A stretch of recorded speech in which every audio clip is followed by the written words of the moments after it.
Alrighty, bow hunters, welcome back to another episode. Sitting here with Miss Holly Boon. Holly, welcome. Thank you for having me. You're very welcome. So it's pretty cool. You worked your absolute ass off over the rut.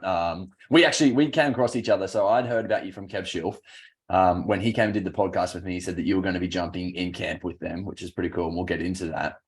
But the other side to that was at the Dog and Gun breakfast event, we got to meet up and we got to have a good conversation.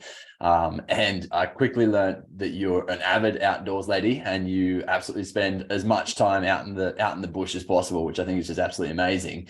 But what I'd love to know to start with, I think we'll really, the fact that you're a lady in the outdoors and doing as much outdoor adventuring as you do, I think is just very inspirational. And I think in all honesty, there's going to be a lot of women that listen to this and probably pull inspiration from it in general. My wife, it was like, this is one I want to listen to. I want to hear Holly talk. Oh, she's beautiful, your wife. Thank you. And she was like, in particular, and this is something we'll get to as well, but she was like, so if you think about it, like the way that we are designed, men were originally the hunters, ladies were originally the gatherers, right? And so if you think about the way that we have we've developed over time, is that essentially men are very good at single point focus, whereas women are good at focusing on lots of things. She was like, hey, ask her how she's developed the skill of looking for animals in the bush, because she's not come out with me heaps, but when she has, I'll see an animal. She's like, where? I'm like, there, right there. She's like, where?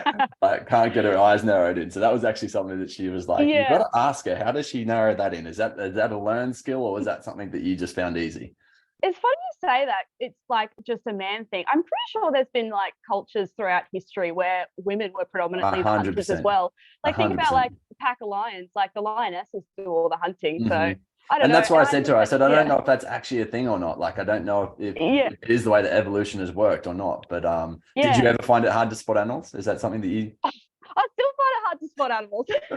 I'm pretty good at spotting reds now, but like I just went on a hunt down in Victoria and sambar deer, oh my god, they're invisible to me.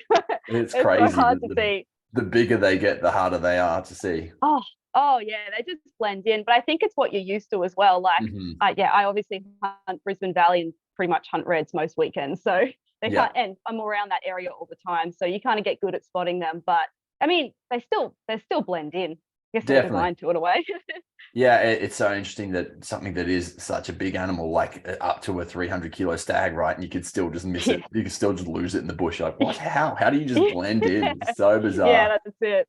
Especially when you're hunting in the red dirt areas, like a hill that's got a heap of red dirt, or like fallen over trees, and then all of a sudden there's a red standing there. Like the amount of trees that were falling over on my block this year, I'm like, that's a red. I look at it, I'm like, damn it, that's not a red.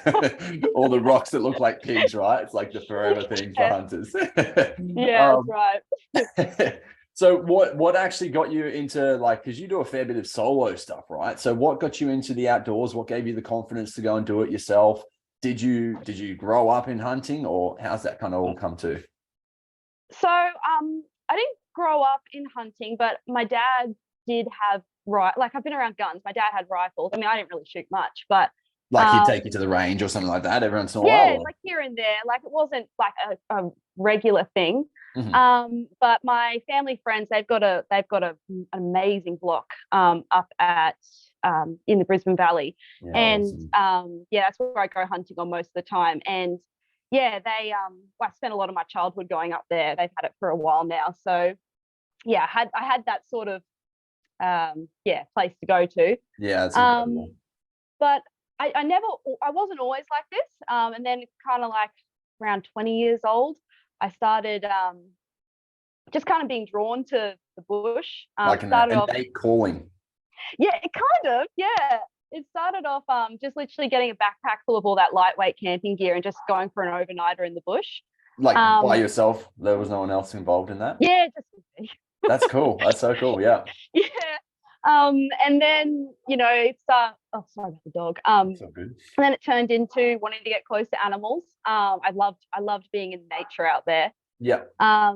And then I actually found a fellow on YouTube called Andrew Ucles. I don't know if you've heard of him. I have. Yeah, I was going to ask you about him because you've gone on some adventures with him, right? I did. I was like, oh my gosh, you can get close to animals? Like, and that was just blew my mind. And you could catch animals. Like I wanted to experience them like right in front of me. Definitely. And yeah, I was so inspired by that. And he was running these tours, so I was like, all right, I'll go along to one of them. And yeah, there I just learned how to handle them, and I was like, this is so cool. And then from there, it kind of turned into. But it's not just handling them, right? It's like, hey, we're going to get as close as possible to as many animals as possible. Yeah, it's like the most primal form of hunting. It's like jump on top of them. Yeah. yeah. So that was cool. And then from there, I just fell in love with, I guess, hunting, because that's essentially what we were doing. But yeah, I'm not on his level, so I'll use a weapon. But I mean, you still got to. I saw you had a pig in hand at least. Did you catch that, or did he? I'm not that fast, no. No, that was all Andrew. But yeah, part of those trips, I really want to learn how to like handle wild animals. So he'd like be like, all right, get in here, and yeah, wow. It was cool. That's so cool. Yeah. And so as a part of that experience, like his whole approach, is it pretty much just get as close as possible and then out sprint the animal, or what's the go? Yeah, so it's like persistence hunting. Isn't that just hunting? Persistence hunting, right? At least that's been my lesson. But yeah, that guy, he does like long distance running, so he can just go, like he just doesn't get tired. So his thing is he just basically outruns the animal until they tire and then catches them. And that means uphill too, which is just legit persistence. And it's crazy. You think about like a red deer and how fast they get up a hill, and you go try follow them up. You're like, oh my God, it's so tough. Oh, they make the hills look easy. Yeah, they really do. So sorry, I interrupted there. So you went and did the adventure with him, and that was when you started to be like, okay, I actually want to turn this into hunting with a rifle. Yes. So I was trying here and there actually I always wanted to hunt with a bow, because I did like that getting close with animals sort of side of things. I went to an archery range, and obviously I had no idea. I went and I was like, I can't pull a bow back, like this is the worst, like you know, yeah, like I found it really challenging, so I gave up on that and went with rifles instead. And then on my family friend's block, I ran into James Doomstis there, who was hunting. No way. And he actually, so he was hunting on that block. And I think so. I think that was actually, and was that around April then, around the right? He was there for like, I can't remember what year, it was a few years ago now, but yeah definitely. I feel like that was there for 10 days. Yeah, so he came and stayed with me on either side of that. That was when I kind of first met James, and he came up to my block and we did a little podcast and stuff. It was like right at the very start of the podcast and stuff. So that's when we first kind of got our relationship happening as well, which is cool. So there you go. That's the family block. How cool. Yeah. So he knows the property owner there. So he took me out, and just like I just soaked up all the information I could. Like he's really knowledgeable, and I had my little 30-30. That's what I used to hunt with. And we got really close. We were like 40 meters from deer, and I was doing it all on my own and learning from like a lot of mistakes. Like I mean, even now I still do it. Like I just spook deer all the time. But yeah, I couldn't believe like how close you could get once you know kind of how to properly go after them. Definitely. Little things like, stay downwind and, Yeah, it's crazy. Like that stuff, even taking people out now, it's very interesting to see what people soak up. And that's obviously like everyone says, I didn't know how much you have to play the wind. Like I didn't understand that was such a fatal part of hunting. I'm like, it's all hunting is. Yeah. But also hunting with someone like James or Aiden, like because they hunt chittle, they're so slow in their approach sometimes, right? Like when they know there's deer about, they slow right down. It's like one step, take a glass, one step, take a glass. It's like, it's very different hunting. I actually quite enjoy that style rather than the like go after them, like because I find I just spook less deer that way. Definitely. Like I went for a hunt the other day, and I literally it was a gun, but I literally just sat down on a game trail and I had deer come to me. So it was a cool. There's definitely times for both, but I quite like to sit back and just glass. There's no use trudging up a hill if you can't see them there, in my opinion. But definitely, I think it depends on the numbers in your paddock, right? If you know that there's lots of deer numbers and they're gonna use that course all the time, it's like, hey, go for it. Yeah. Yeah, that's crazy. Okay, so then you're still hunting with the rifle at that point, and so that's a few years ago now. From then until now, like to picking up the bow, what's been included in that time? As in like, What have you done? Like lots of hunting with the rifle in that sense? oh yeah, lots of hunting. I mean, I kind of just I go by myself mostly, so I hadn't had much success really. Mhm. I'd shoot hinds for meat. Um, yeah, and that was about it. Um, really, I shot one stag, my first stag. Yeah, that was like 4 years ago now. That was with a gun. Yeah. Yeah, and yeah, I'm just trying to think. Yeah, it was just hinds and spooking deer, basically. So, um, I mean, like, were you scared to get into hunting, or like, obviously there was a desire for you to get into it, but for most women, it seems pretty intimidating, I think. And for you to just be like, "Hey, I'm gonna go do it by myself," like, it's almost next level, right? well, You've just jumped the I queue kind and gone of had straight no to it. other choice. Yeah, My girlfriends don't really understand why I'm so passionate about this hobby, so yeah, they don't want to come with. Yeah, no, I was happy going by myself. I mean, I do like going with other people because I find I learn more that way. mhm, It's just a longer process if you do it on your own. Like, I mean, definitely. still wouldn't say I'm much of a good hunter, but yeah, You're obviously doing pretty good, right? Like you're definitely getting deer down. You've definitely shot some with the bow. That's a lot further ahead than what some people are at. Like, yeah. and you got to think about the time you put in. That's been 4 or 5 years of just hunting your ass off and working your ass off. So it's definitely Yeah. definitely got you somewhere. Yeah, yeah. It's funny. It started off like I knew nothing. Like I remember when I first started, I literally took a backpack and put like a Yui Boom speaker in it, and I was playing like it was like around April. I'm like, oh, I've heard they roar around April time. Like I'll just walk around with this speaker in the backpack, and well, I thought deer would come to me. I had no idea to now, and I kind of have some clue. What, the Yeah, speaker was just I guess roaring when you put for it that you. way, That's so good. yeah, it didn't work. It's funny though, because like I think that stuff can work if you position yourself correctly and whatever else. But yeah, obviously strategically. Yeah, yeah, that's right. Yeah. But still, like when you for instance shot that stag by yourself, did you have then help to butcher it or anything like that, or was it just something you'd learn skill from there? Oh no, I had help with that one. Thank God. I wouldn't have been able to do that on my own. And so what, called the Yeah, I farmer? was with someone with that. Yeah, it was actually a farmer who took me out hunting. Yeah, and it's always the way. Like farmers, they just know where to find them because I guess they know the land. Mm, Um, yeah, so he helped me out with that. That was pretty cool. I have done. I've shot a hind before and done it on my own. yeah. And that Oh, was that wasn't your first though, right? Like you'd already done it a few times before then, or was that your first one? You had to do it by yourself. That was the first. I've actually not done many by myself, actually, because I will, I'll go hunting. I'm like, oh, I could shoot it, but that's a whole lot of work to just me. I mean, they're big animals. Uh-huh. Uh-huh. Like it's not exactly easy. I mean, I probably could now, but yeah, it would be hard.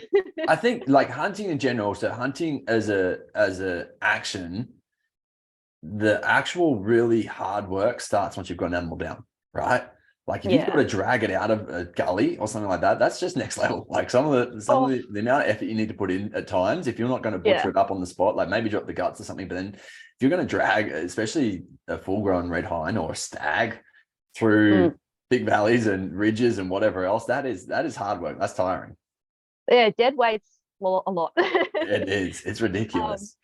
Yeah, that sambar stag I shot a couple weeks ago. Oh my God. That was on a cliff too. Like that was hard.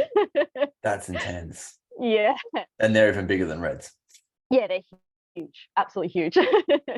Yeah, it's crazy. But so, I mean, still going back to it, like, how did you learn to butcher then? Was it just from the experiences of having it with the farmer, or did you do some YouTubing or? Yeah, a little bit of that. Yeah. I mean, I wouldn't say I'm great at it. Yeah, I'll stuff up a few cuts. It's like, that'll be mince. Um, Yeah, Kev actually taught me a bit. We went out and shot some rabbits together, and he showed me how to butcher them up. That was pretty cool.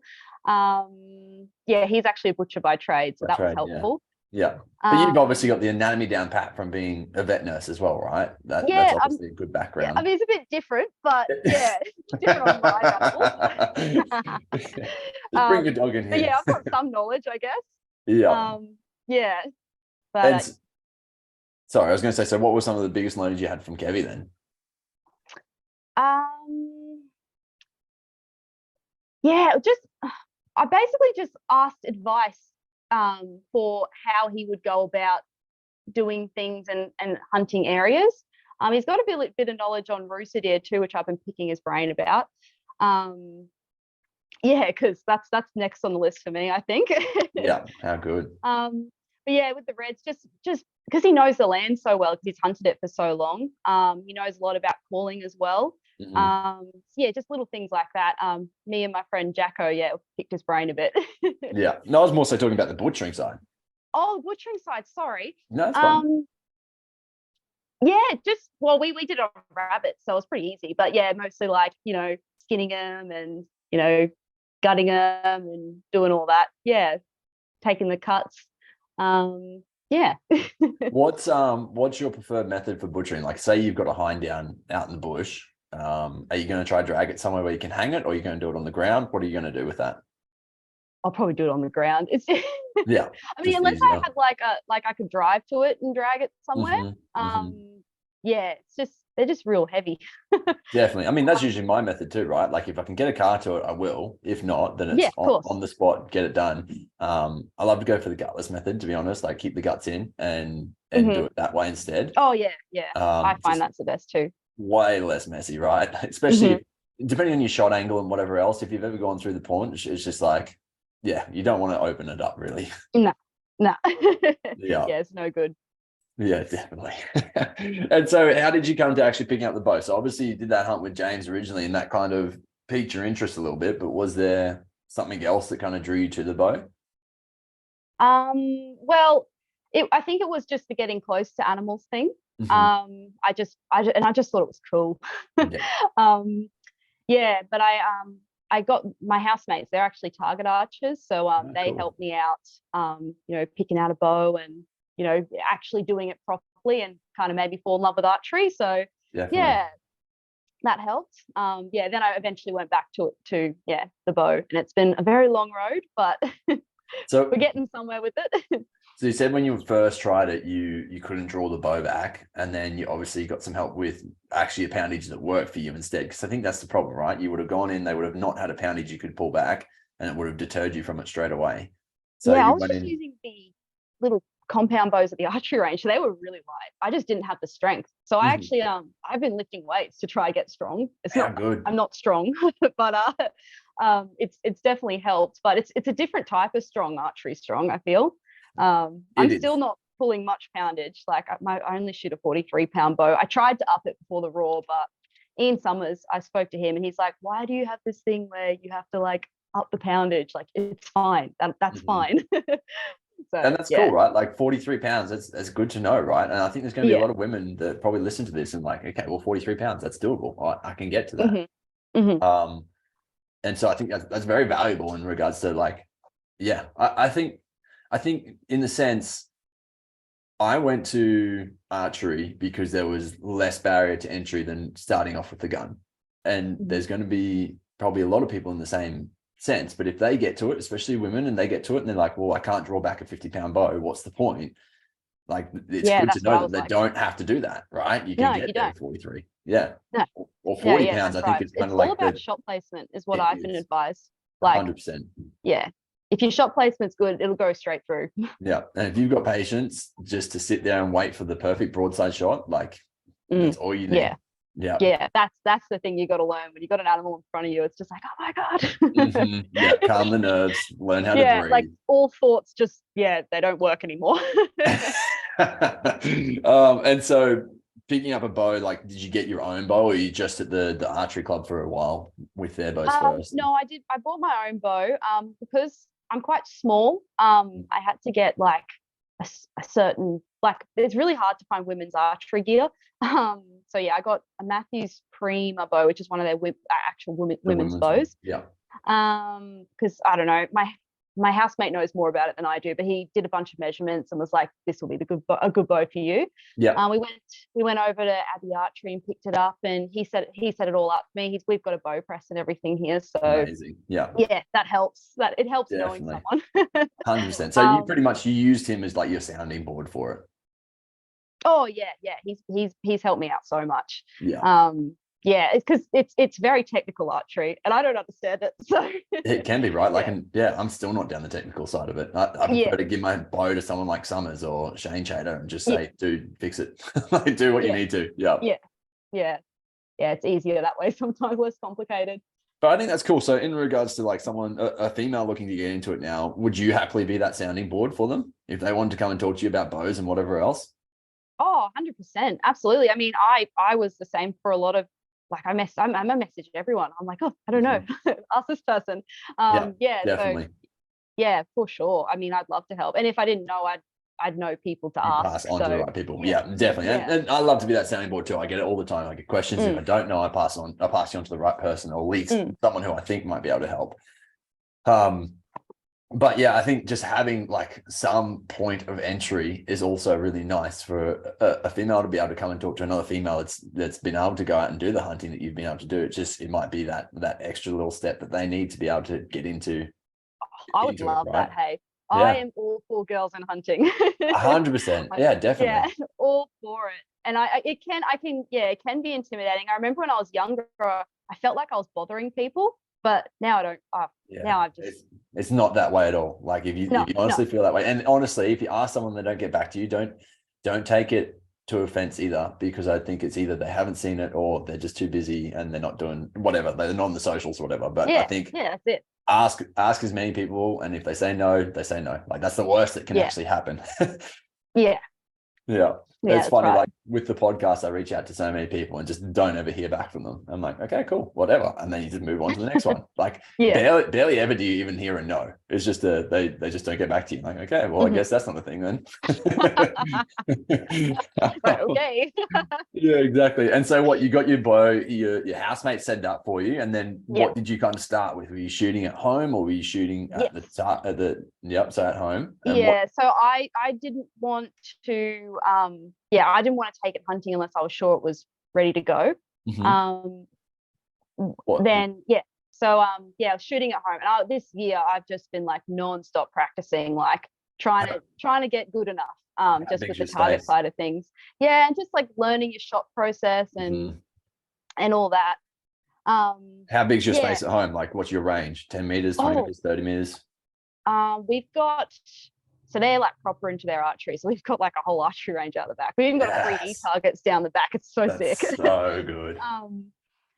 So we've got, I think, up to 45 meters out the back here. And then, all these 3D targets to practice on too, which is a bit of fun, especially with like, doing shot placement and stuff. 100%. That's a good thing to have on your side. And so I guess not everyone's going to have that, but what you can do is you can join up to archery clubs, and they will have that set up. So they have walkthroughs where you can do shooting at just paper, or they've got like paper animals, for instance, or they'll have like 3D tournaments. I think usually once a month at different clubs around the place, they'll have 3D tournaments, so you can go and do that of your own accord. But usually they'll have anywhere from, I think, 5 to maybe 60 to 80 meters set up at most clubs that you can go and shoot, which is pretty cool. Yeah. And also that's another good place. If anyone has access. Oh, sorry. Yeah. No, I was going to say that's a good place to go for actual information as well, right? You'll get some good people helping you out at a club. So sorry, what were you going to say? Oh, I was going to say the 3D AAA branches. If anyone's into the target side of things, they're all, a lot of people through there are really helpful. Yeah, I honestly think if you can go and do a few 3D hunts, it'll just make you such a more confident hunter. That's for everyone, bow hunting in general. Like you think about doing shot placement on a 3D target. If you can get that right, you're going to get it right when you're out hunting. It's pretty similar. And so it's fun too. It is. It really is. And so you've been shooting at home for like it's probably pretty decent having your housemates as target archers too, because Oh, they're that's great. so specific about the shot Yeah. process, about everything, right? Oh yeah. And Yeah. so you pretty much had your own personal trainer or Yeah, I had a coach. coach. It was great. I'm That's very incredible. lucky. So let's talk through what have been some of what are some of the particulars that they really made you focus on? Front hand position and back hand position. Basically not getting too concerned about everything else in between. So let's be specific about your front hand and backhand positions. Front hand position, what are you focusing on? Hand placement, hand placement, movement. like how you're gripping the bow. Yeah, exactly where your arm's at. Yeah, and then basically just the process. I mean, I'm not a coach, so I'm probably not the best to like recite it, but yeah, basically front arm positioning, and then how you release is going to determine where the arrow goes. Definitely. Yeah, and the rest of it, honestly, like sometimes doesn't even matter. Like as long as you get those two bits right and you're aiming right, yeah. So backhand position, just finding an anchor point every time. Yeah, and just how you release. Everyone does it differently though. Definitely. Yeah, everyone's style is different. Like there are some like pro shooters out there that shoot real weird, which isn't like to the book, and they shoot great. So yeah, exactly. It's whatever works for them. Yeah. Yeah. There is something about the front arm definitely you need to know, which is internal rotation of the arm. So you think about if you're pressing against your bow and you're pushing your elbow through, so you're almost like trying to push your hand. I'll do it on camera, so if anyone's watching the YouTube channel, they can see. But if you think about internal rotation being thumb in towards the body, external rotation being thumb away from the body, if you're pushing against your bow and you're pushing your elbow through, so doing external rotation by it's almost like you're trying to push your thumb out to the side and your elbow sticking through, you will get slapped by your bow. It's not a nice I've feeling. done that a few times. It's horrible, right? So yeah, one of the biggest things is when you're pressing a bow out in general is that you're trying to do internal rotation. So even when you put your thumb to your handle on your front one, you should pretty much try to get the meat of your thumb, like the base of the thumb, in against the handle and push it that way. So you're going internal rotation rather than external. So you're not putting that elbow through. If you almost think about, I don't even know what other way to explain it, but that's that pretty much arm movement, that positioning, that will just save you a lot of pain. That's for sure. Yeah, you explained that far better than I would have. Like, just don't twist your arm. I don't know. Yeah, don't get smacked. I still get slapped sometimes, so I don't know. There you go. So you need to focus on your internal rotation a bit more. Yeah, I'm by no means a good archer. But I think that's also awesome to think, like, if you can get those few things set, like don't overcomplicate it. Just find your few positions and go for it. I think that like some people will go through 100-step process to get to their shot, right? And that's fine because they might be a very analytical brain and that's just how they respond to things. They need to know their step-by-step process. Versus other people are like, don't clutter this shit up here, right? Like, don't make me think about too much, because if thinking about all there, I'm not going to focus on the shot. I'm not going to make it happen in the right way. There's too much going on. So I think it's cool. Like you said, everyone kind of has their own process, but being able to just focus on like 2 to 3 things, that's awesome. Yeah. Yeah, that's it. And yeah, not getting too in your head about it. God, there's been so many times like I hate archery, just going to throw my bow out, like it's too hard. Like when you get in your head, it becomes unenjoyable almost. Like in the lead up to the raw, like I put so much pressure on myself that like I was like literally like in tears, like I can't do this. I don't know why. It's just you get too in your head about it and you want results, and then you give yourself almost like target panic about it. And it becomes unenjoyable. Yeah. That I honestly think target panic is.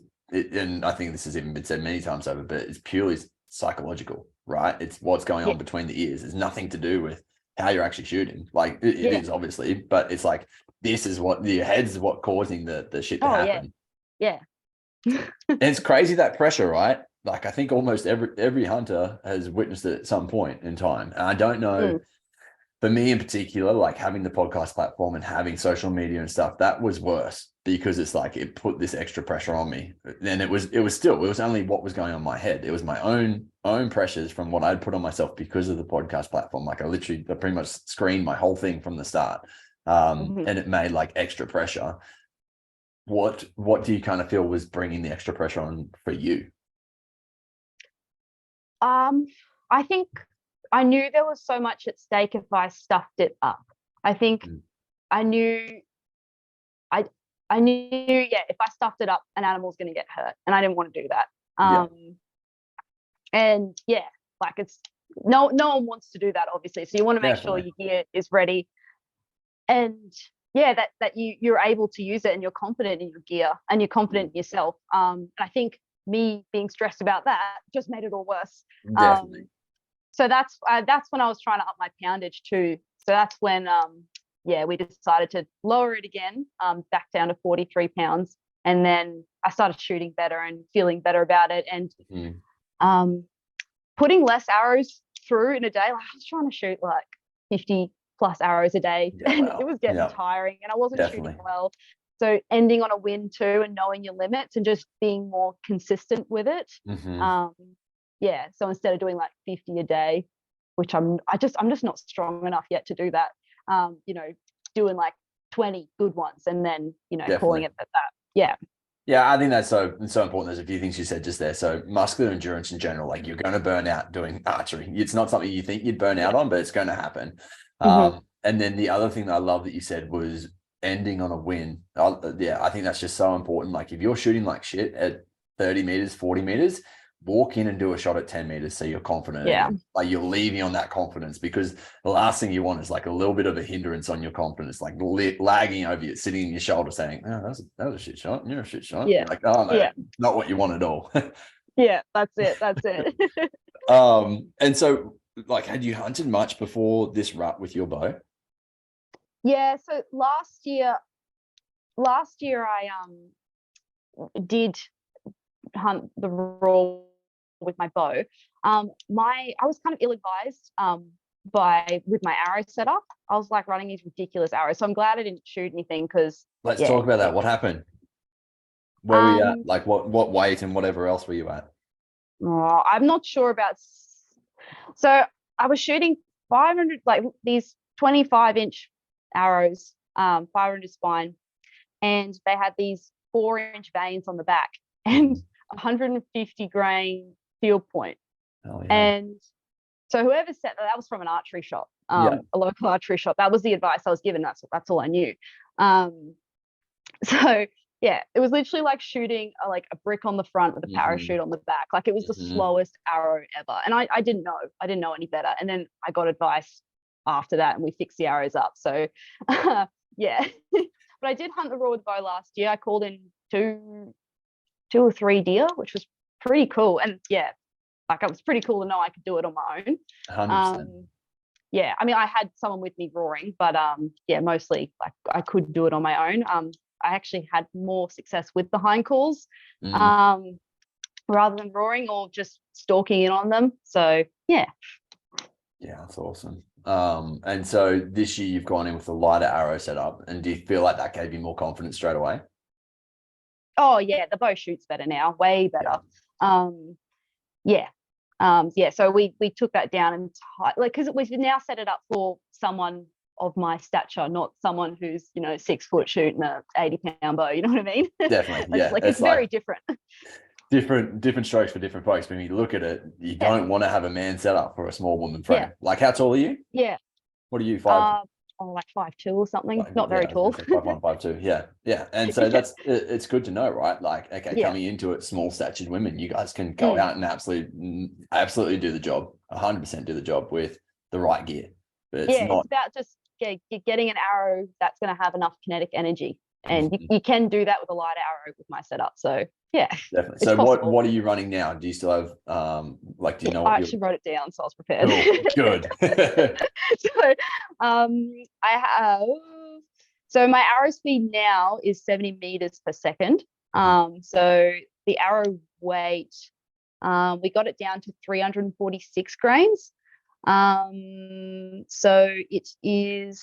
What do we got? Oh yeah. So instead of the 150 grain tips, we went down to 100.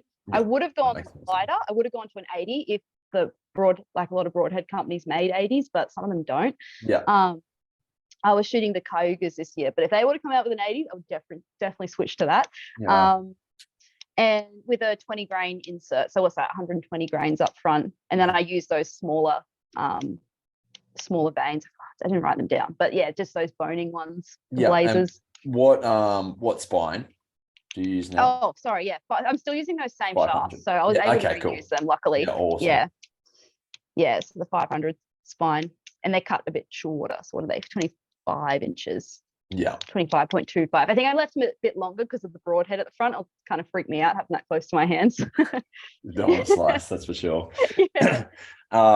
Yeah, okay, cool. And it's just interesting to kind of hear that. I actually set up, like, I think I've got pretty much 24 arrows left to go, and then I might think about tinkering with my whole setup. I've set it up in advance, and that's the hard thing about it sometimes, is like literally until I shoot through all those arrows, they're just there, and it's like I don't want to waste pretty much the $400 or whatever I spent on those arrows. Oh, how expensive is it? Oh my I God. know. So I'm when like, you shoot one into the bush, you're like, oh my God, that's like $20 sounds great. well, I think my arrows come out to like 45 with the broadhead on them and everything. It's Oh, 40, really? yeah, $45, $50, something like that. Like, it's crazy. But yeah, so you definitely feel that when you lose them, that's for sure. But at the same time, I'm like, well, I got to shoot through these 24 before I'm going to get to play with my arrow setup again. So I don't know. Do you build your own arrows, or? I do, yeah. I got into that pretty early on. Just wanted to see how it was, and bought the stuff for it. It's pretty easy. I haven't gone to the extent of doing like the knock tuning and everything. I think I will get there eventually. So much to it, hey. Bear shaft and stuff like that. And that I do want to go down that route eventually. But I tell you what, with young kids, it makes it hard to even get like half an hour by yourself at home. Yeah, I can imagine. So like that would be like a multi-day process. Yeah. And so going to this year's rut, like, how did it come about you're going to share camp with Kevin and the guys? Yes, I was planning on just going alone, like, again. Yeah. But I messaged Kev. I was like, just asking him when the best time of year would be to take off work, because I wanted to do but my goal was to get a deer down with a bow, and I was willing to do whatever it took, like every day in the bush for 2 weeks if I had to, in order to get it done. And he gave me some good advice. He called me, gave me some great info. A lot of it he shared on your podcast. Just about how they move and what to expect. And then he just said, oh, well, why don't you like if you're around, like come to camp sometime. And I was like, all right, that sounds fun. And like, I'm willing to any information I can get, like anything I can learn, I'm willing to willing to learn, that's for sure. No, I think that's awesome. Like you're willing to jump in and have it. Like, obviously you went and spent the time with Andrew Ucles, and then you're spending the time with Kevin, the guys in camp, and you're willing to take out the farmers and hang out with them. Like, it's good to see, right? It's like, it's the fastest way to learning is going with people who have done it and done it many times over. Oh, that's right. Yeah, I feel sorry for them sometimes. I sit there and talk their ears off, but they wouldn't have you along if they didn't like you.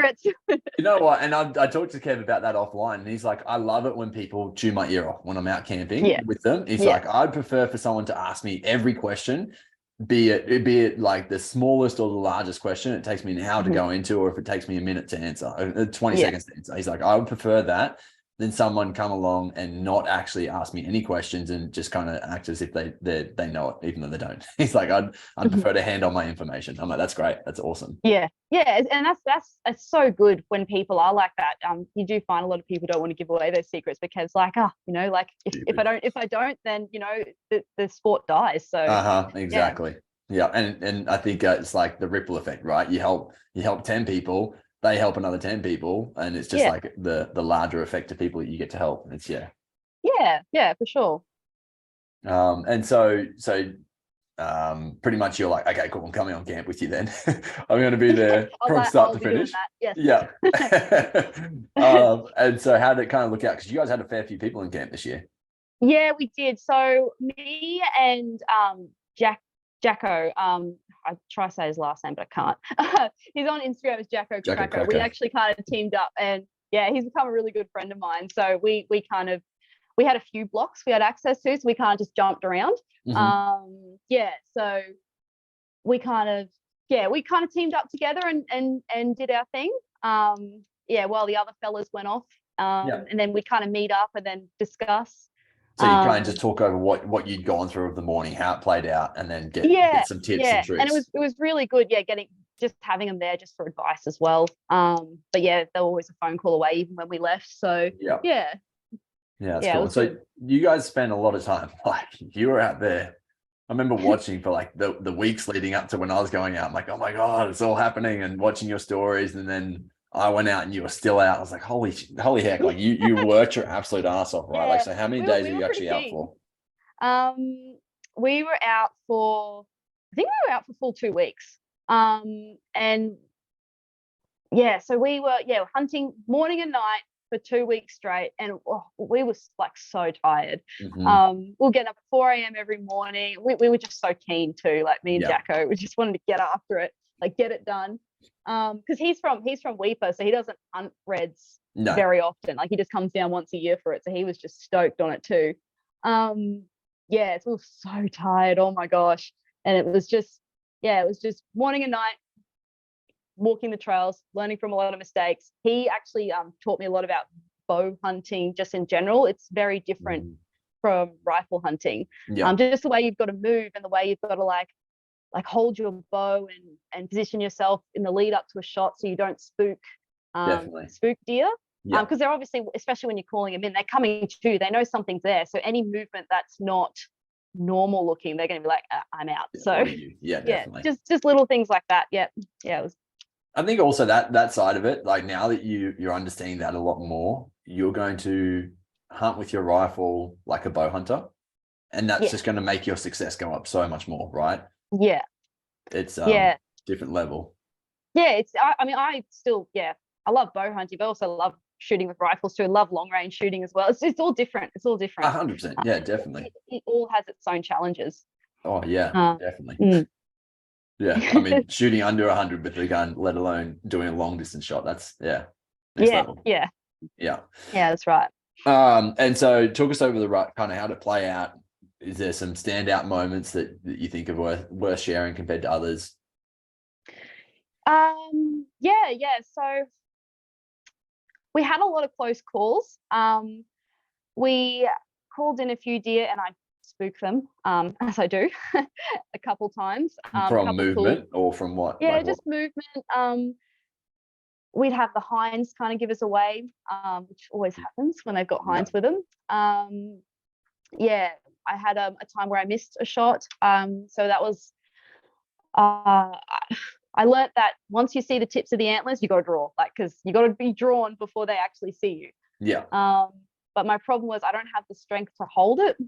And I'm so glad it didn't hit the deer. But I let the arrow fly, and obviously I was just so fatigued at that point that my aim was off. It went straight past him. Thank goodness, he was absolutely fine. But that was the second deer we called in that I stuffed up on. So talk through both experiences. How did that actually, how did it happen on the first one? How did it happen on the second one? What was the especially the one that you took your shot on? I'd like to know more about that. So we were just walking down a hill face. We've been chasing after this deer. We could hear roaring. And he was pretty, and then we just kind of got ourselves into a good position and just called him into us. With hinds or roaring? Just hind calls, we'd use the roars. I can't roar, but Jacko could. We just more use them as like a locator. Just to kind of see, where are they? Because you don't want to do it too close, otherwise they just piss off, especially if they've got hinds. We just did that, and he came in, and then he kind of took a trail I didn't think he would. I thought he would just come straight at me, but they get smart. They'll go downwind of you to see what you are. So they'll take the long route. I'm like holding it at full draw. I'm like, oh God, no. He came. He came right round, and I was just too tired by the point. And then in hindsight, I should have just let down and just let him go. But when you have an animal in front of you and you got all the pressure on you, I'm like, I've got to get this done. We've been doing it. At that point, we've been doing it for like 10 days or something. Far out. We just wanted to get it done so bad. Isn't it crazy, like that pressure as well, right? The pressure of the days and the time you've spent in it. You're like, okay, it needs to happen. It needs to happen now. It's like, really, whatever's going to happen happens. You just need to let it be. Yeah, Obviously that's still it. try your best, but at the same time, yeah, it's like making sure that you're not putting that pressure on yourself. Yeah. We then checked out another block, and we had a similar situation where this really cool. I've actually got a video of it on my Instagram. A really cool double four got called in for me.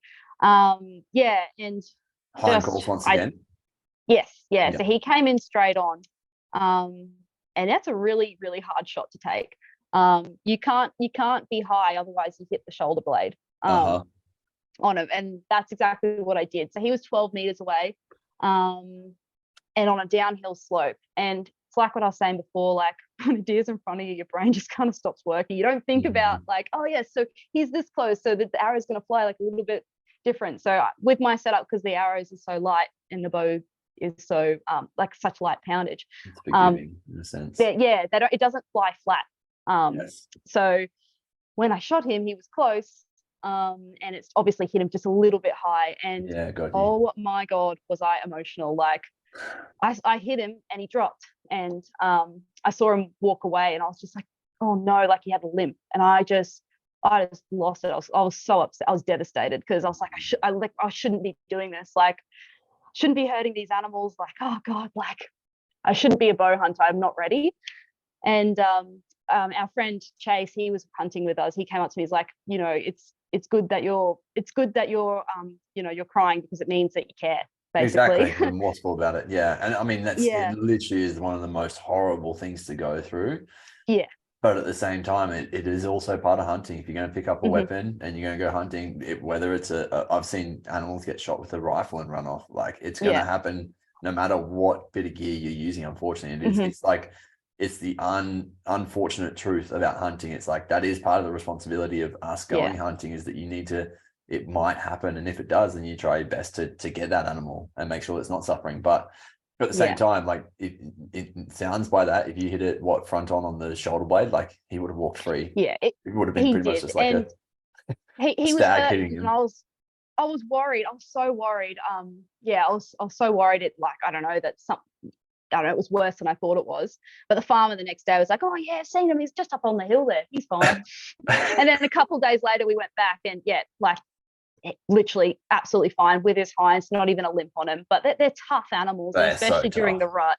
Like I've been told that during the rut they heal up incredibly quick as well. They've got something with their hormone levels just make them super healers at that time, I guess, because they're supposed to be fighting. It makes sense, right? You hear about some of like, actually one of the podcasts that's come out just before yours, it's only just been recorded the other day, was with Liam Woods, and he's talking about the stag that he got down this year. It was like pussy and like had cuts and grazes all over. He's like, it was ridiculous how much this guy had been fighting, like proper bruiser. Yeah. Yeah, they're tough. I saw a fellow last year, I think he shot Hobie Ainsty. He shot a deer, and it was like, obviously had been in a fight, and its whole nasal cavity was rotted out. It was the coolest thing ever. But it's just crazy what they can live through, right? Like, that is intense. Yeah. You see them with like antler, like the tines, like the tip of the antler stuck in their face and stuff like that. Like it's crazy what they can live through. Yeah. So I was happy to see that he was okay. And did it take until that point for you to kind of emotionally pick yourself back up and be like, okay, I can do this. Like I am in the right place. I am doing this for the right reasons. So like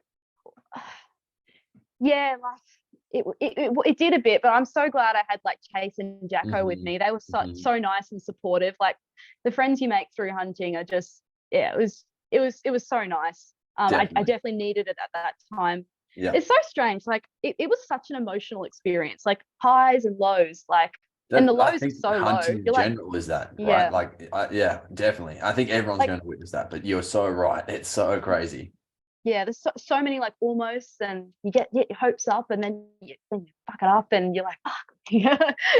And then you're away from home too, and you're like, can I do this? And it's physically demanding as well. And it's compounding, right? Every single day you're going out, you're just stacking on your body more and more and more. Yeah.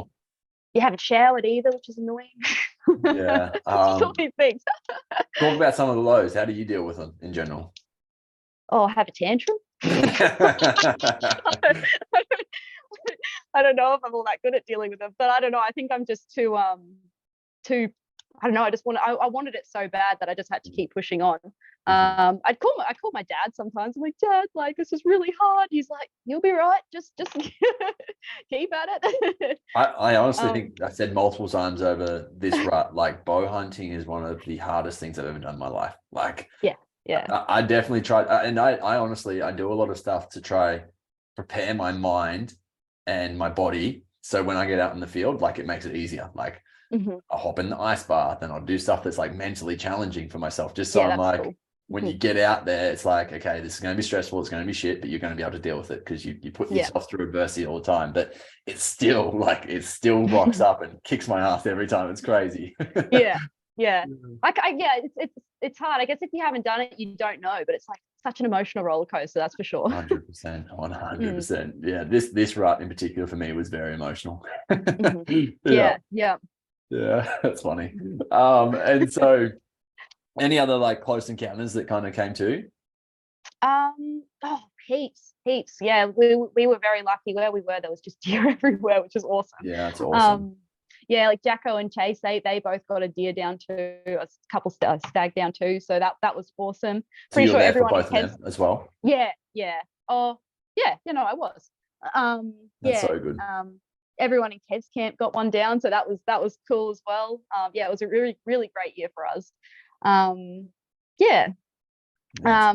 obviously the next close encounter was the little spiker I actually shot. It was only a spiker, but it was my first year down with a bow, so exactly. I was pretty stoked. I think realistically, like that's an important thing to touch on. Like it's any deer you get down, no matter what his antlers are or whatever, like it's your trophy, right? It's something you get to take home. It's pretty incredible. Oh yeah. I mean, he's not much of a trophy skull, but I've taken his ivories. I've taken him to a jeweler. I was going to get some earrings there. I thought that'd be a cool way to kind of remember my first year down with the bow. So that's cool. Yeah. So tell us about him. How did it all come to you? So we were actually, I had history with that double four that I injured. I was like, I need to get him basically. Yeah. And I was on my way back to that same spot to see if he was still there, and he was, but he just wasn't coming to calls because he had girls at that point. So we heard another stag in the area, so we were calling him in, and then the spiky just came out in front of us, and I was like, oh, this is kind of perfect. And it all just kind of came together. I think I shot him at like 20 meters or something. He just came straight in. I've got a video up on it. We found actually that filming the shots is good. Like if you're hunting with someone else, always film it, because it's just good just to play it back. Definitely. Just to see where your arrow hit, and it's good for tracking him, or all that as well. Finding where you actually shot the animal. Definitely. And then I was going to say it's following a blood trail from there. Yeah, if you've got any sort of landmarks that you can look back on. Like I've done that so many times where I've shot an animal on like it's literally like as the sun's going down, you shoot at the last light, and then all of a sudden you're like, freak, where did it even go? You can watch back in your video, like, okay, it's run between those two trees, and you've been looking in the wrong spot or whatever. Like it's just it's so helpful. Yeah, that's right. So remind me, I've seen the video, but remind me, was it like what angle was he on and everything? It was broadside. It was perfect. He was, yeah. I thought it was like a full, it was like a full pass through, and then he did this like little jump, and then he pretty much died. So pretty soon after. He didn't go very far at all. So that was cool. I was stoked. That's crazy. Then, so full pass through, 43 pounds with a 300 grain arrow. Like that's there you go. It just proves it, right? It's all about shot placement. Yeah, that's right. Yeah, it was full pass through. It was perfect. And then Jacko and Chase were kind of teaching me how to like take the skin off the skulls. That's actually really hard. To skin. It's a difficult thing to do. It really is. Take the jaw off too, so you can do your little Euro mount with it. So that was cool too. Just learning how to do that. Yeah, it's definitely a bit of a fidgety process. Like if you're ever going to actually mount a deer fully, it takes a lot, and like you have to get the ears, you have to turn the lips, like there's a lot that has to we did that on my Samba stag, and it was hard. Yeah, wow. So tell us about that Samba experience. Like obviously congratulations firstly on the deer with the bow. That's absolutely incredible. Do you feel like you have just like got a heap off your shoulder just from doing that even? Yes. It's funny, even the fails beforehand, the couple fails, I feel like they were almost not necessary, but they were necessary in a way to kind of get you comfortable, because by the time I shot that spiker, I actually like at the time I didn't have any target panic or the the jitters you get at all. And the other times I was like shaking shaking so much I couldn't even I could see my sight shaking. So those few times just to kind of just being such a new bow hunter too, just getting you used to it, it kind of helped with that. Definitely. I many times over, I've made the mistakes that people have told me about on the podcast to not make, and then I go and make them. I'm like, well, now it's really drummed in right now. Yeah. Now I really understand. Okay. yeah, that's it. It's gonna happen. But it's also it's just building your notches, right? Like each little mistake you make, you've got one more little notch of okay, I don't do that. Oh, definitely. This builds confidence for that, and it's crazy. I definitely learn from mistakes. Like I don't know. I think everyone does in a way. Like you can be told something 1,000 times over, but until you do it, you're like, oh, okay, yep. I get it now. Don't do that. Yeah. Yeah. I really get it now. Yeah. Oh, that's awesome. Yeah. So does it give you confidence to kind of go out more with the bow now? Oh, definitely. Like in Victoria, that trip I just did, I spent the last half of it bow hunting, which was sick. I actually let an arrow fly on a sambar deer, stag, sorry. A pretty good one too. But unfortunately, I don't know if you've ever been down there. That scrub down there is so thick that the arrow we got it on video too. It like deflects off the bush. And I'm like, no. How close is the bush to you? Like closer than a lot closer? Yeah, he would have been 13 meters away, maybe even less actually. Like he was close, really close. Because it's so thick, that scrub. It's really difficult to bow hunt in. Anyone who can get it like sambar down with a bow, like, oh my gosh. But it's also on the cards for me now. I'm like, I have to do it. So I'm going back down there in June to try get it done. We'll see. That's incredible. I actually I've had it happen a few times with the deflection off of a bush, and it's usually on a bush that's unsuspecting, or it's closer than what you think it is. So the bush is closer, than what the deer is. So you're not focused on the bush, you're focused on the deer, and then all of a sudden, because your arrow shooting from however much lower than what your sight is, you got to remember that it shoots off, and it usually shoots off and up and then down, like the curve of an arrow, usually depending on how close you're shooting. But so if you're shooting at 13 meters or 12 meters, like it's just a trajectory up. It's not actually going to go down at all in that point. So you don't really think about, okay, well, there's a bush right in front of me that's lower than my side of view, but that's where my arrow is coming from, and it just hits it. It's so that's it. And that's another mistake I've learned from. I'm like, I was always told by Jacko, he was like, you need to have a clear shooting lane. You need to have a clear shooting lane. I'm like, it's fine. Yeah. You need to have a clear shooting lane. Otherwise, it's no good going through a bush. Definitely. And I mean, I could have had many shots this year, but I didn't have a clear shooting range. Like I had like little twigs through and stuff. I'm like, I've done this way too many times to know it doesn't end well. So wait for the good times. Exactly. Who would have thought, hey? Why do we do it to ourselves? Yeah. At the same time, it's obviously why we keep going back, because it is so hard and so rewarding. That's right. That's right. That's right. So tell me about this trip down to Vic. How did that kind of come about? Well, I'd known Tony Gillihan off just the hunting Instagram scene for years. Yeah. And he was always really like supportive. I'd always go to him for advice. And one time he was like, oh, well, feel free, like if you're ever in the area, like come for a hunt. And I was like, all right, bet. Like come on. I was like, when can I come? And he's like, oh, okay. And then I booked flights. And went down, and he's like, he just knows deer, and he knows sambar deer, sambar and fallow. Like, he's very, very good hunter, and it was really good learning off him. That's incredible. And we obviously got that sambar stag and fallow buck. We got a couple of hinds with him earlier in the year too. But it was awesome experience. That's so cool. And so, what you're targeting the stags this time around? Yeah, so sambar stag was my goal. And we got it done. We got it done on day one down there. So what? No way. My bow, literally day one, morning one. Public land or private? Yeah. Public. So he just knows the good places as well. Yeah. Oh, actually, the fellow was on private. Yeah. Okay. Yeah. But just he grew up around that area, so he knows it very well too. So definitely. Yes.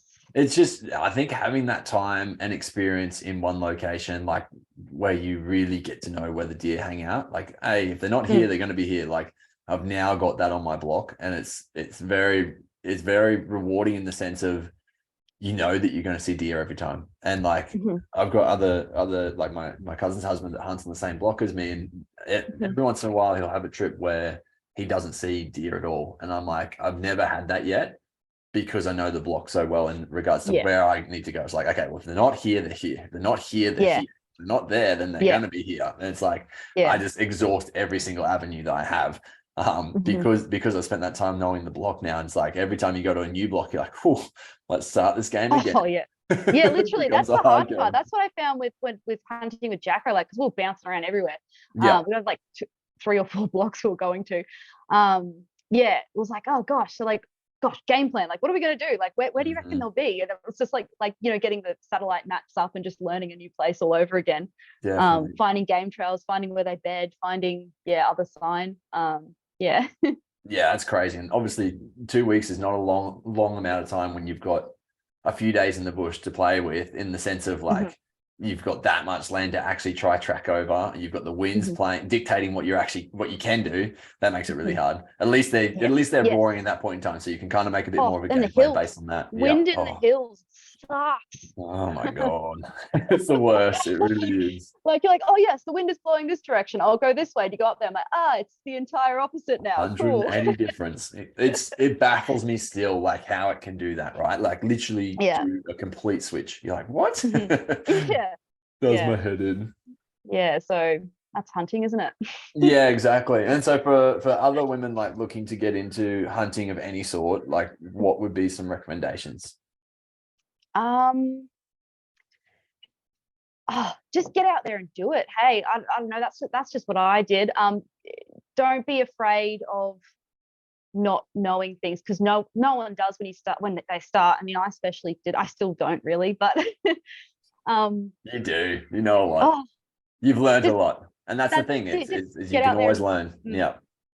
Get out there and just be in the bush. Like, I used to do the stupidest things. Like, looking back now, I'm like, that was never going to work. But, you know, doing those things, it's like, yes, right, I know not to do that next time, because last time I did that, this happened. So kind of being in the bush, you know, you could start with rifles if you're not confident with the bow. You know, that's definitely good for confidence. You know, just doing some longer range stuff. Joining an archery club, possibly. Depending on where, making sure you get right advice. So someone who knows their stuff and knows they're not going to set up a bow setup for you that's for, you know, that's going to be suitable for a bloke. It's going to be suitable for what you need. Definitely. And on the rifle side of things, like, I think not a lot of women, but a lot of women that I know would find it intimidating to even go and shoot a rifle, buy a rifle, do that side of things. How did you go about that? Like, did you have, obviously your dad, having been in the rifle community for a bit, he helped you quite a lot with that. So what sort of rifles did you go for to start with? Oh, I used to hunt. I started with like a cool little 30-30. So that's all like close range stuff. So I love that gun. I shot my first stag with it. Because I didn't have one of my own. I just used my dad's, but I had a license. And then I ended up buying a 30-06, which honestly, I just got it because it was the type of gun I wanted. Something I was like going to be able to carry around the bush easy. It's probably a little bit big for me, but that's fine. I'm looking at getting a new hunting rifle, but we'll see.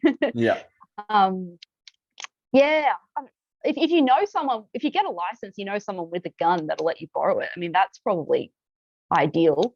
You can go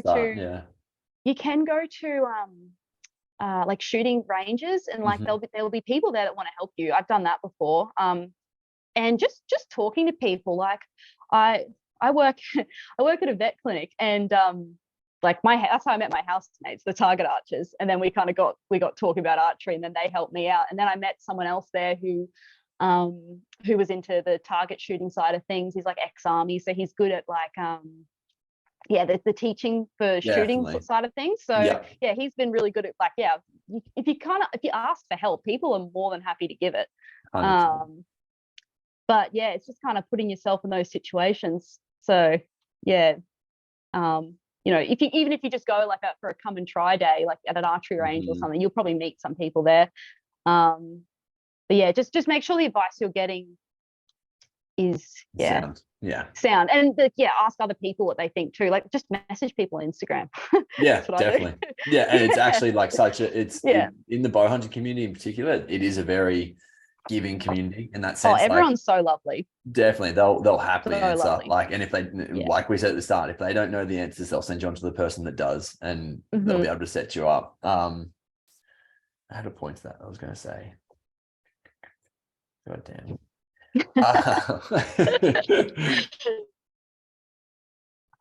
I can't remember. No way.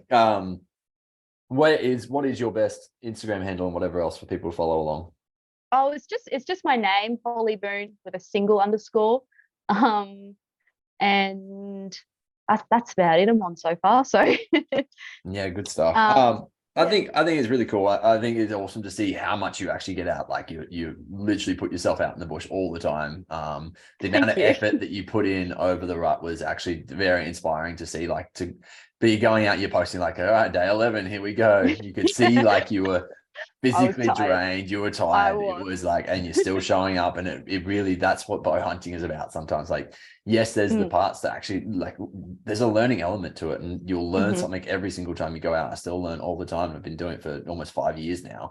And it's like, I think it's just going to be ongoing for forever. And there's definitely some people that you watch and they just put down animal after animal after animal. It's like, yes, that is the level that we all aspire to get to, but there's definitely a learning curve between now and then. A lot of those people started it, but they've just had time in the water. Do you know what I mean? Like it's for like you and I, we're still relatively new to this. Like a lot of these people grew up doing it. So definitely. So it definitely it's hard especially when there is social media, not to compare yourself to it. But I mean, all those people made those same mistakes that 100%. Definitely. Yeah. That's what I was going to say before. You and I probably made. Yeah, that's what I was going to say. It was around the more you actually start to talk about your hunting endeavors, especially if you can put it in a positive light, the more access you're going to get granted as well. The more people you're going to meet, the more like everything's just going to start to come to fruition. It's interesting because a few of my mates that they've really started talking about it a lot, like as much as they can within their work, and they've all of a sudden been granted like access in multiple different locations. I started talking about it a lot more on my social media. I started sharing it more when I'm at the gym with people. And I've just been, it's not 100% sorted yet, but it's like I've pretty much just got access potentially 40 minutes from home. So it's like on the suburbs of Brisbane, literally a guy's got a small little block that deer crossover, and he's like, yeah, tell him to come on out. I'm like, it's just a mate from a mate sort of situation. That's pretty cool. Like, exactly. And it's like the more you start to talk about it, the more you can give it a positive light. I think the more access, the more people you're going to meet, the more someone who knows someone who's a hunter or whatever, right? It's like, it literally is the way in. Yeah, that's it. Just talk about it. Like I always tell employers, like, I'm pretty vocal about what I do in my spare time. Like if you've got a problem with it, like, and I'll always talk to clients. So I actually find a lot of people find it interesting. Definitely. Very interesting. That's what I mean by positive light, right? If you can share in a positive manner, like so many people are like, wow, you do that. Yeah, that's it. And they have respect, like even like vegetarians and vegans and things that are doing it for, cruelty of animals. They actually respect that I get out there and like source my own meat. So definitely, it's like the disconnect is what gets them away from it. So when you're so connected to your meat source and how it comes, like they're actually all for it, right? Yeah. They're like, oh, I don't really want to see it, but like I respect what you do. Definitely. I think like it was interesting that you said it was like almost like a primal calling to come back to the land, because I definitely had that. Like the older I got, the more I wanted to be back and involved in the land and in country and whatever else. And I had some time on the farm. It's pretty interesting. I wonder if there's something to that, like because you've had that block and you've been going there your whole life. I wonder if there's something to that, like the early introduction of the land and how it calls you back. Yeah, I actually was talking to a farmer once about this, and it's not even about. It's about loving the country. It's not even about like literally half the time I go hunting, I'll be on that block and I don't even shoot anything. I love seeing the deer. Like I just love getting close to them. I love seeing them. You know, and hunting has just taken me to some incredible places. Like just going down to Victoria like a couple of weeks ago, I'm like, oh my God, like this place is just stunning. And like, you know, going to the NT, like it's just there's so much beauty. And hunting takes you to places where no one else really goes. There's no other reason to be there. Definitely. You know. So I love that side of it too. Yeah. I honestly think about it sometimes. I'm like, I wonder when the last time someone walked up this hill was, right? You're like, I'm on this point where no one really ever is. This the thickest country. Like they've got no reason to be up here. So I wonder when the last time someone walked up here was. That's it. It's like your own little slice of paradise. Yeah. Yeah, it's incredible. Well, Holly, thanks heaps for sharing. I love that you like how much you're willing to put yourself out there. I really think there's actually so much to learn from that, and it literally comes down to asking the questions, right? And I think so many women will definitely pull inspiration from this. So thanks for doing what you're doing. Keep sharing it on your socials. I love seeing it. I know everyone loves seeing it. So yeah, you're doing a great job. Keep it up. Awesome. Thank you, Matty. You're so welcome.